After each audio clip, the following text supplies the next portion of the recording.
the whole journey has felt like I'm, like it's just where I'm meant to be right now. Whether or not money comes out of that is yet to be seen, but but the main thing is it helping people? Is it spreading a good message?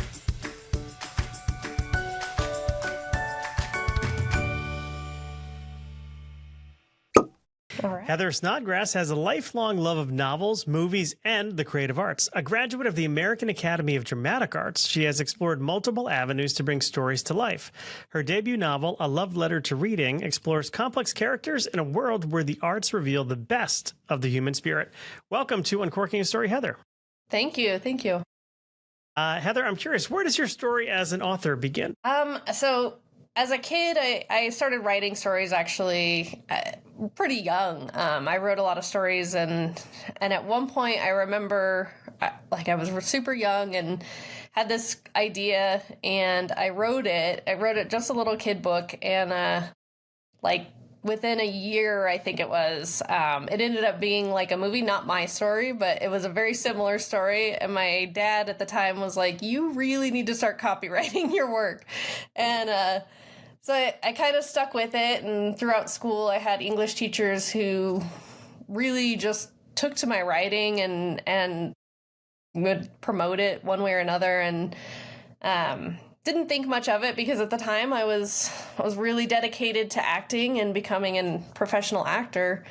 And eventually I didn't really get the roles that I was looking to do. So I started screenwriting and had the idea to turn this story into a limited series, and was finding I wanted to say more than what I could write in a script, and decided to turn it into a book. And so now here I am as an author, and I have more ideas. So I have to ask, what was that story you wrote when you were younger that wound up becoming a very similar movie? I can't, I never actually saw the movie. Maybe it was like a spiteful thing, but I believe the movie was called Zeus and Roxanne, and it was about, I want to say, a dog and a dolphin that became friends, except for I want to say my story was like a tiger and a dolphin, or there's something similar there. So not identical, but very similar concept. So fair enough. Yeah. Fair enough. It's funny, when I was reading your intro, and I was reading the American Academy of Dramatic Arts, for some reason like Harry Potter came into my head. Really? What was the name of the wizarding school? He was at Hogwarts, but was there a formal name for that? Or maybe I'm thinking like the courses he would take, like Defense Against the Dark Arts or something like that. Yeah, that's probably exactly where it came from, because it was a course thing, but yeah, Hogwarts was the official school. That's right. That's right. Yeah. My kids are probably shaking their heads right now. Dad, how did you flub that one? Were you into the Harry Potter thing? I was. Yeah, I used to be. Yeah. Yeah. Yeah. We went through the books and the movies, of course, and my kids are older, they're 23 now, so we have triplets. Mm-hmm. They still, I still catch them, watch even the first movie, which I don't think is very good. Right. Yeah. Certainly not as good as the book. I have to say that because I'm a writer. Right.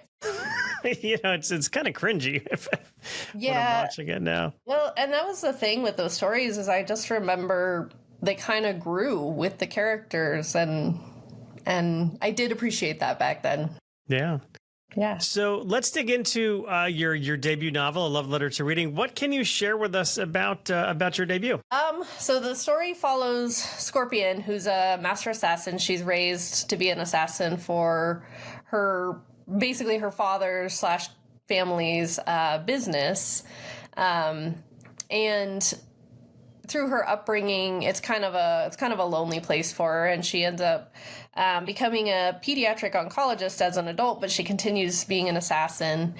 And at some point, she is assigned a target, and she realizes there's something not quite right with the target. And this time, she thought she was on the right side of things, like only assassinating people who maybe deserved it and weren't good for society, kind of deal. But she doesn't quite understand the target she's assigned, and she starts questioning things, and then a series of events and discovering reading and some other stuff send her down a journey of how she will basically, coming to justice for her actions and her part in things, and realizing that she had consequences all this time. So you really took a big turn from that first story about the tiger and the dolphin. Yeah. I mean, this is not tiger dolphin material here. No, this is not a kid's book anymore. No, not at all. Not at all. Yeah. Interesting. It makes me wonder, like, my dad was a salesman. So I'm wondering what did Scorpion's dad do for a living where he needed an assassin in the business? Yeah, his business sort of evolved over the years, and very underground stuff. So fair enough. Yeah. So this is your debut. Mm-hmm. I'm curious, is this the first novel you've written, or do you have a few sitting in a drawer somewhere? This is the first full-length novel that I have seen through to the end. Okay. I definitely have bits and pieces of other novels, just kind of, scattered a little bit. But this is the only one that's full and has everything intact. So yeah, this is my first. This is currently my only. Okay. Yeah. I'm curious, what was the writing journey like for you? How long did it take, from inception through publication? How would you characterize the journey? Yeah. So the idea really came together quickly. So Scorpion as a character has been somebody that's been with me probably since late teenage years, maybe. And I just kind of had this idea, and I didn't really have anything to flush it out with. And as I aged and things kind of came together, I kind of got a culmination of meeting new people and hearing other stories, and sort of just adding it to the compost pile, as Neil Gaiman says, like just kind of throwing those ideas somewhere. I started to actually put some of the ideas together. Probably it was during pandemic time, so probably 4 or 5 years ago, the ideas really started coming together. And then when I officially dedicated myself to sit down and writing the pilot for the limited series, everything just kind of came to me at once, and it just felt natural. It felt right. And then I wrote the other episodes, and kind of what I was saying earlier is I just had more to the story that I wanted to tell. So I ended up sitting down and trying to write the book. I kind of took each episode and turned them into a little bit of a chapter, and then I broke each thing into a chapter, and it just really came together fairly quickly. But the book itself, I would say I probably started that in 2022, around 2022. There were some harder parts to write, so I would take little breaks, and sometimes it would be a couple days if it was heavier material, and so it took probably, all in all, I would say it took about a year to write the whole thing. Yeah. When you say there were harder parts, what do you mean by that? Some of the parts get pretty heavy. Having to write some of the killing stuff, having to write just around the topic of death and stuff like that can be kind of on the heavier side. So I would definitely do a lot of self-care around that time, do some gardening. So yeah, I was really making sure to spend time writing and then spend time with self-care. So, yeah, it's so interesting. I meet, obviously many authors on the show, and those who write, some of the more violent stuff, or things involving murder, deception, that kind of thing. Yeah. They seem like such sweet people on the outside, and I just know that, like, deep down inside, lurking inside is just a different aspect, a different part of the personality, shall we say, a little partition of the hard drive. I mean, there's always a little outlet for people, like, just, the what if questions. Yeah. Yeah. So yeah, I love this insight of you kind of starting this off, in your mind. Maybe it's a series or limited series, something for the screen, and then realizing as you're going through that, there's a bigger story to tell here. And of course, with screenwriting, you're much more limited with exposition. You really can't get all that deep. Yeah. Because you're more reliant on dialogue, of course, Yes. than you are on exposition, and your action lines are somewhat limited. So how was it sort of pivoting and going from writing this for the screen to writing it more long? For me, I'm a pretty long-winded person. I like to send a lot of words. So for me, it was really easy. The harder part for me was keeping the story or that story that I was telling, say that chapter even, to, I think it was 55 pages is, I think, kind of where I was falling. And that was the challenging part for me, because I'm like, I want to get descriptive. I'm not necessarily a world builder, but I do like to throw in a lot of words. Yeah. And then when you thought it was in a good spot to have other people see it, what was your move there in terms of when that first draft was done? Did you take another pass with it with your own eyes? Did you find someone to help you edit it? What was that like? I did, yeah. So my husband is my beta reader, and he's really, really good with English stuff. So he's a great editor. So he would give me little notes as far as like what he thought about the story, but also, any grammar things. So then I'd go back and read it. And then I had a couple other people beta read it for me. So Okay. yeah, I had some eyes on it, other than my own, just because I didn't want to be, like have the horse blinders on, like this is my baby. So it's great and everybody's going to love it. Yeah. Well, it's important to get that outside in feedback. Yeah. Because, you can get close to things. I remember the first book I wrote, getting notes back from an editor, almost getting angry, like, hey, this person just doesn't get what I'm trying to do, man. Right. And then, with a little maturity comes the perspective, well, they probably know this business a lot better than I do. And there's a chance that I'm too close to this material. So let's, might have to kill my darlings a little bit, which was, necessary for me. Yeah, that's the hard part for me is, sometimes I'm like, well, if you get the wrong person on the wrong day, does that, are they just really ready to just shoot it down because they're just not in a good mood, or is it really that? So I'm like, the more, the better for me. Because as a screenplay, I had done competitions and stuff with it. And occasionally you get those people that are they're either burnt out or whatever. And they send you just this feedback that you're like, well, this isn't really that helpful, number one.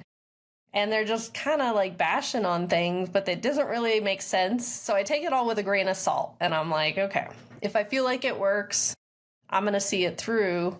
But yeah, sometimes I don't want to sound like I'm just arrogant and just ignoring what people say, but at the same time, sometimes if you really believe in it, you just got to stick with it.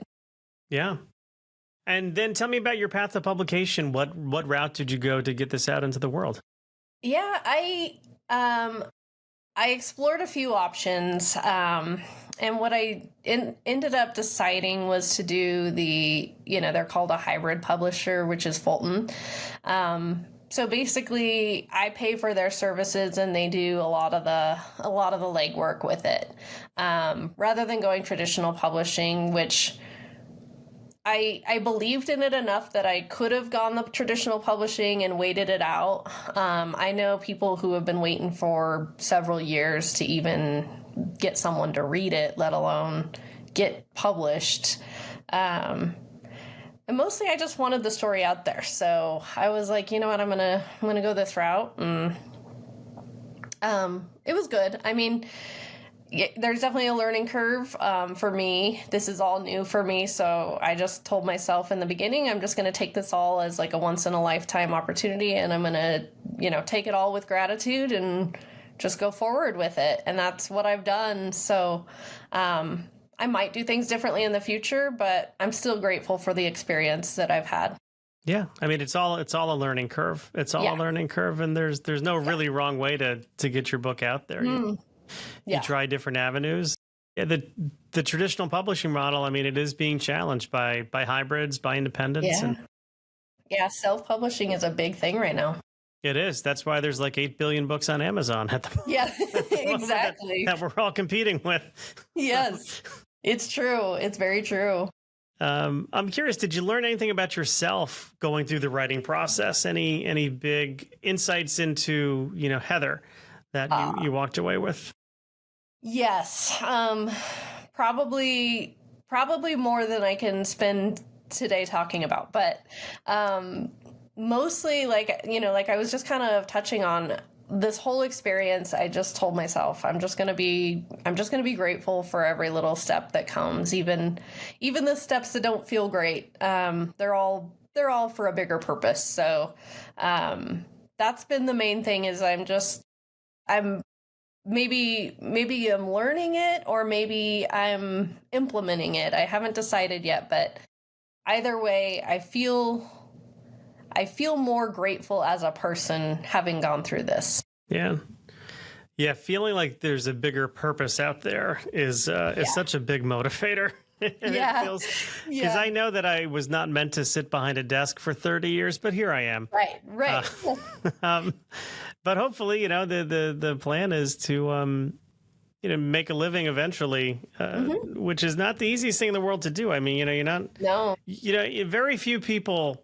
It's interesting. A lot of people think, "Oh my gosh, you're an author now," and I have a number of books out, and they think, "Oh well, why do you still work?" And I'm like, "Well, I don't think you understand how the economics of publishing really works." Yeah. Very few authors can do it, as their sole source of income. Right. Most teach or have other jobs. A lot of lawyers I interview, actually. Yeah. That's a big lawyer field.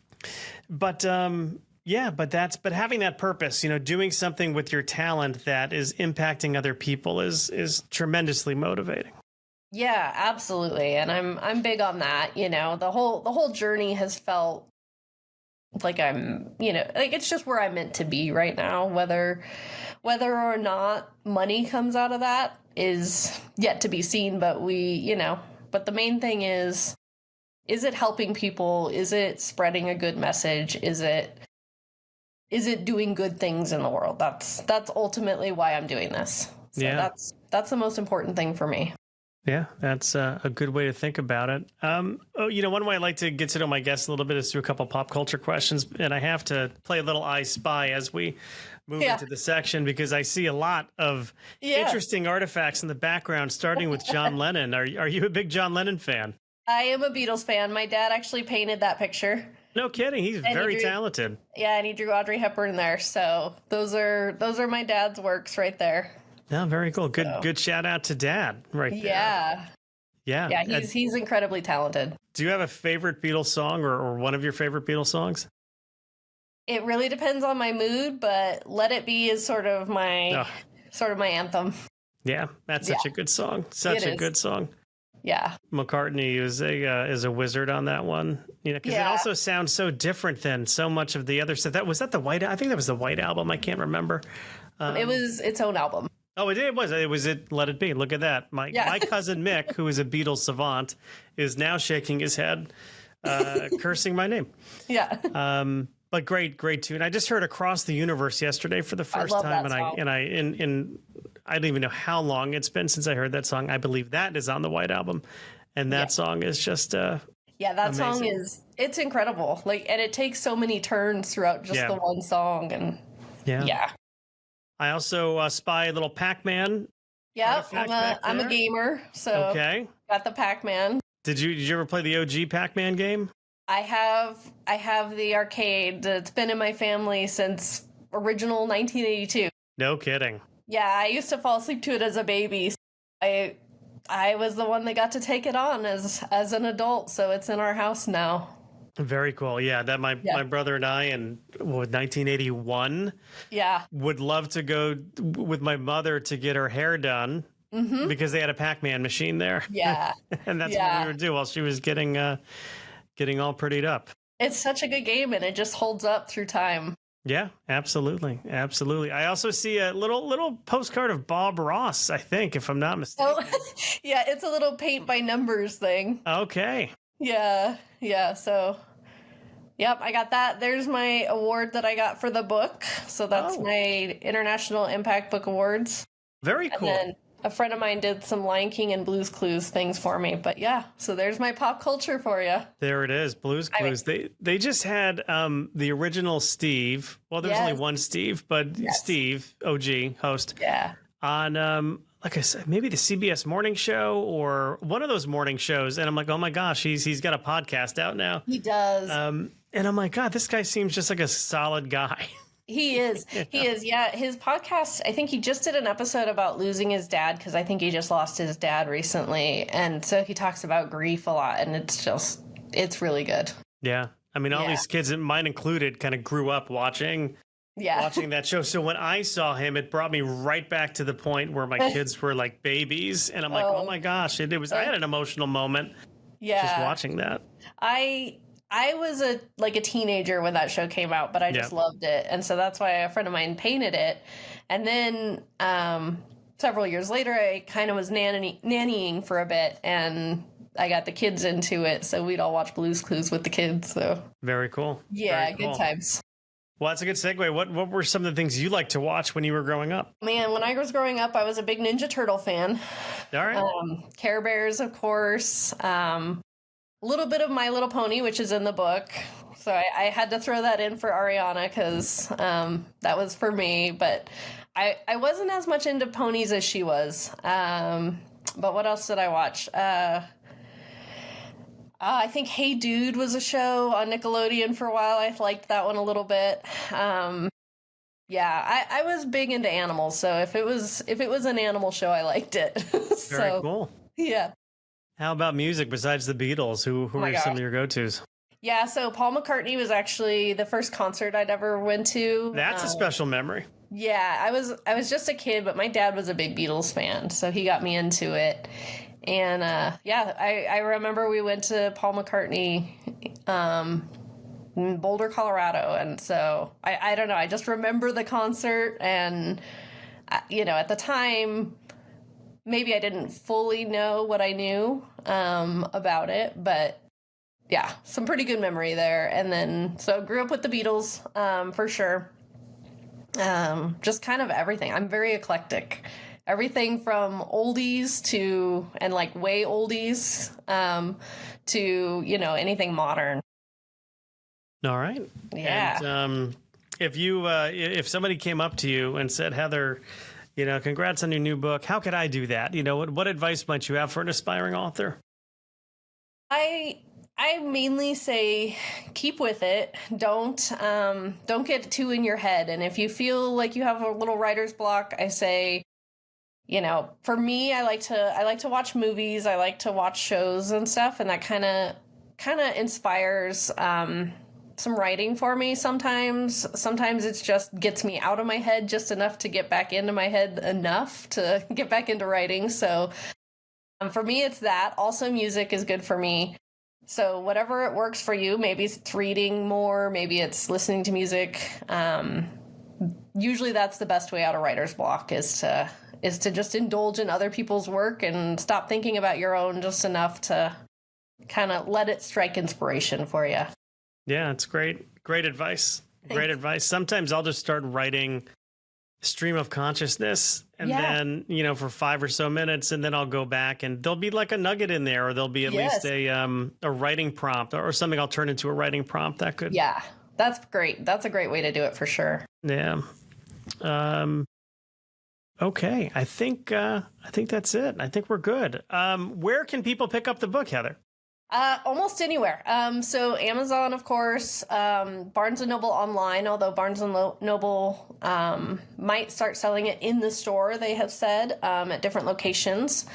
I occasionally do a lot of local author events, so I will post when I'm doing a local author event, and you can come, or you can also buy it from my site. I sell autographed copies on my site.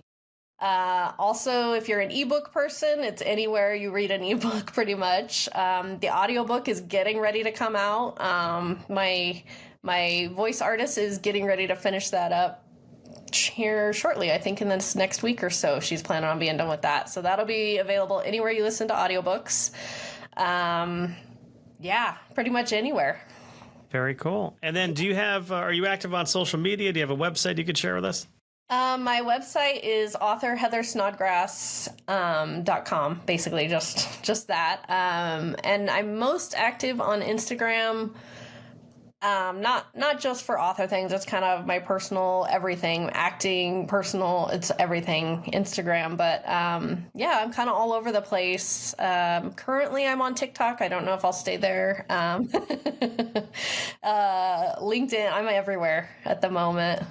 All right. Well, we'll track down all of those handles, put them in our show notes so people can find you nice and easily. Heather, I will say thank you so much for stopping by Uncorking a Story, letting me uncork yours.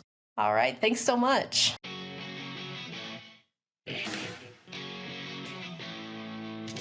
Thanks for listening to Uncorking a Story. If you'd like more information about today's guest or to find out more about Mike, go to uncorkingastory.com. If you enjoyed the show, please subscribe, rate, and review us at Apple Podcasts, Spotify, or wherever you get your podcasts. Tune in every week to hear Mike Carlin uncork a new story.